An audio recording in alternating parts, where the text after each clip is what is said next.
Sitting here with one of my good friends and a fella that's been calling coyotes, calling critters, and involved in calling critters, and I say this in all honesty, since he was in diapers. Gerald Stewart is the son, Johnny Stewart, and then nobody in the predator calling business isn't familiar with Johnny, and I'm sure his dad would be super proud because Gerald has continued the family tradition. Gerald, it's good seeing you, buddy. Very, very good seeing you. You know, and I've heard some funny stories through the years about how your dad went about getting some of those early sounds that are still considered some of the best.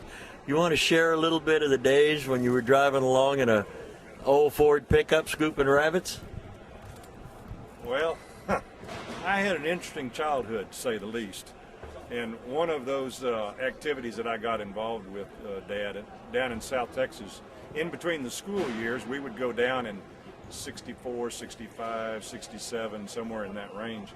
And I would run the spotlight and spotlight the rabbits in the bar ditch, and Dad would drive the truck, and we had a good friend down there that would sit on the front edge of the truck, and we had sort of a scabbard kind of a device on the truck for a large 3 or 4 foot wide diameter steel rim with a net attached to it.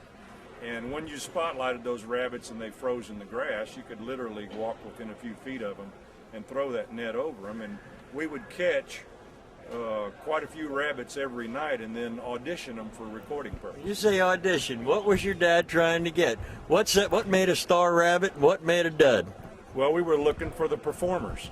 We were looking for the screamers. And those were the rabbits that had the greatest capacity for screaming out in fright when they were being held by a human being. It's like if this roof was ripped off this building and a big hand came down in here and grabbed you, and you might just say, "Tell my wife I love her," as you're being pulled out of the building. Where that hand comes down and grabs me, I might be screaming bloody murder and shouting all the way out. So the screamers were the stars, and those are the ones that got recorded?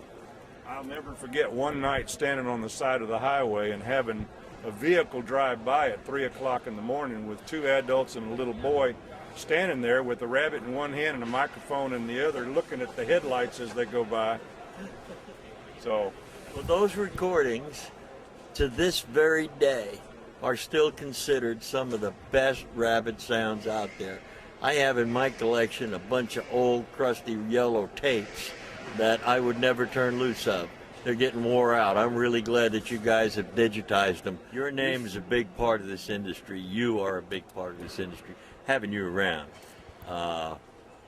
has always been a pleasure, and I hope we get to spend many, many more times in a campfire, and I hope you and I get to come to the next 10, 20, or 30 of these events, sit down, jaw about the old days, because looking at these new kids, looking at all the new faces, just makes you appreciate the old ones that helped everybody get here, and you're a big part of that, buddy. You really are. Good talking to you. All right. Thanks, Ralph.